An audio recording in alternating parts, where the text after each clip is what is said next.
This is a good opportunity to build momentum, and it's a big game. Don't get me wrong, we're playing a great team, and it's going to be a good evaluation of where we're at. So from that end, obviously we're excited and ready for the challenge. He's good. He's a good player. He does good things for the team.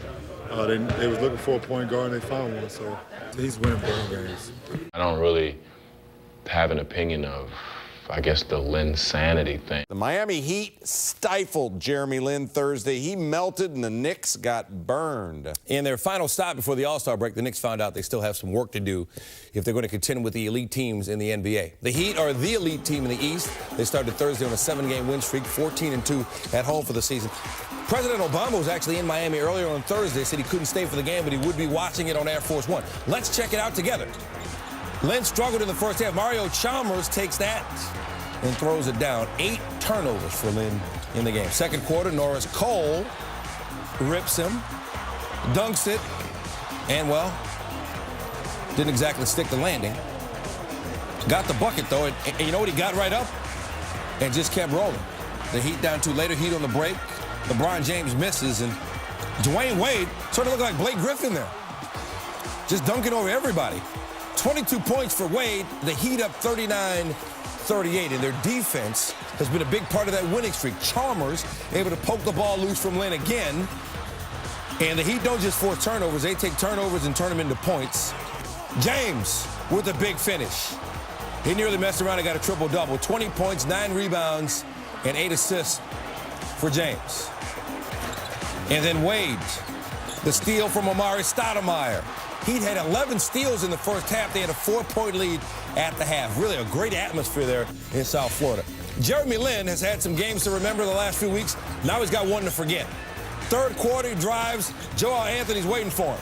5 blocks for Anthony in the game. The Heat on the break. James, Shane Battier, 3-ball. Bang, bang, bang. Lin a career-low 8 points as a starter as he couldn't find a shot. He just never showed up. Fourth quarter, he drives to the paint, kicks it out to J.R. Smith. Clank. Rebound out to Lin. Clank. Career worst, 1 for 11 from the field. Is that bad? That's not good. Less than a minute 30 left. Knicks down 10. Lin to Carmelo Anthony. Blocked by Chris Bosh. Wade with a pass up the floor to James. Where's the defense? Not there. Lin with a career-low 3 assists as a starter as well. Came in averaging 24 points and 9 assists as the Heat roll over the Knicks 102-88. Miami is just knocking off everybody. That's 8 straight for Miami now, all by at least 12 points. Chris Bosh with 25 points to lead Miami as their big 3. Too much for New York. We knew it wasn't going to just be any old regular season game. I mean, if you know the history of the Heat and the Knicks, it goes beyond us. You know, it was players before us that set the standard for this game. So, you know, we wanted to come out and just try to make a statement. They did a great job of making me uncomfortable, and, you know, we're a no-excuse team, so fatigue really doesn't matter. Everyone's tired at this point. You know, all these games come in different packages. You know, keep your head up. We got his back. I got his back. And it's a learning curve for him, too. You know, at the end of the day, it's only been 10 games for him. I think a lot of people, you know, forget about that. And at the same time, he's learning just as well as we're learning, you know, with him. It's been 8 games for Miami. All of them wins. Again, all of them by 12 points or more. That's tied for the second longest streak in NBA history, behind only the Cavaliers when they had LeBron James. They won 9 in a row by 12 or more in the 2008-2009 season. Tim Legler on what we've learned. Well, we certainly didn't learn a lot about the Miami Heat. They've been this dominant pretty much all season, and that suffocating defense and speed and ability to make plays that triggers their offense in the open court really was the difference between the two teams. But for the Knicks, this was a barometer game. You measure yourself against the best in your conference, and right now they know they've got some ground to make up. Eventually, with all of the talent that they have, can be in that top 3 or 4 in the Eastern Conference. Once they settle into their final rotation and they get some time together under their belt, I think the New York Knicks can be a very dangerous team as long as they play as hard as they did against the Miami Heat every night. Jeremy Lin said he was going to use this game as a measuring stick. Unfortunately, the tale of the tape, not what he had hoped.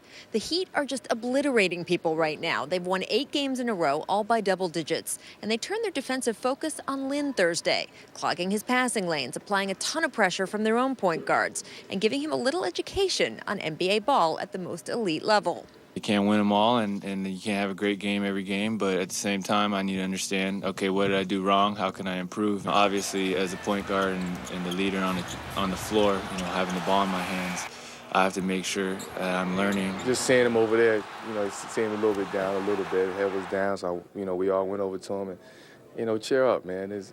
We have nights like this. You're going to have nights like this. We're playing against one of the best teams in the NBA, if not the best team in the NBA.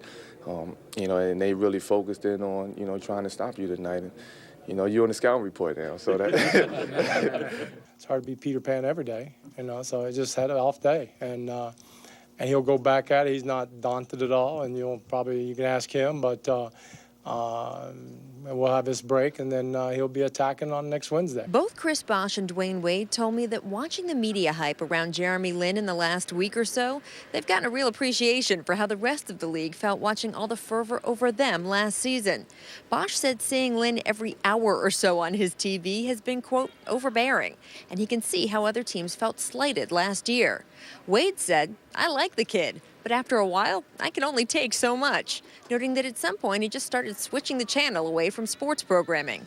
He may want to switch it back. For a night at least, all the hype is about the Heat. In Miami, I'm Rachel Nichols, ESPN. Change from sports programming. D-Wade, people trying to eat here, okay? Come on, man. Knicks got next to nothing from their point guards. Wasn't just Lin. Baron Davis combined with Lin to go 1 for 18 from the floor. And the two of them had more combined turnovers, 9, than points, 8. Brent Musburger calling Elias Harris throwing that down. LeBron James going to throw it down here, Stan. Oh! Hello. Get out of my way. Look like a kid on a swing there at the end. Yippee! Thunder roll. Miko tweeting this one. Keep pumping, man. Here comes James. LeBron comes up short and it's put home by Wade. LeBron James thinks he has a wide open layup, but it's Batman over the back. With the Miami, big winner over the